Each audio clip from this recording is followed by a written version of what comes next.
Alright, hey, this is Hans, and it's time for another unboxing time with the Ramen Raider, the show where I show you what comes in the mail. And today we've got another package from Myojo USA. They sent one with noodles, and I think I know what's in this one, but let's crack it open and see what's inside.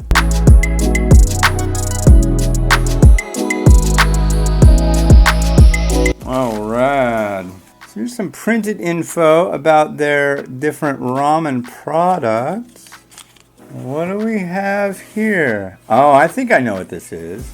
An apron. Wow, you have no idea how many aprons I have. It's great. I've got like the most enormous instant noodle company apron collection. So this is a really cool one. It says Myojo, let's talk noodles. So that's rad. Thank you very much.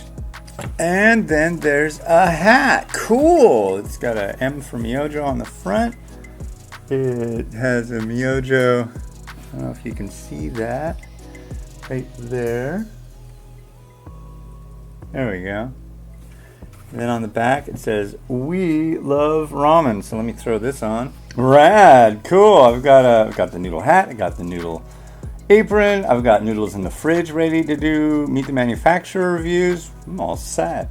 Thank you very much to the folks over at Myojo USA for sending these things over. And hey, this has been Hans the Ramen Raider, wishing you enjoyment of your noodles each and every day.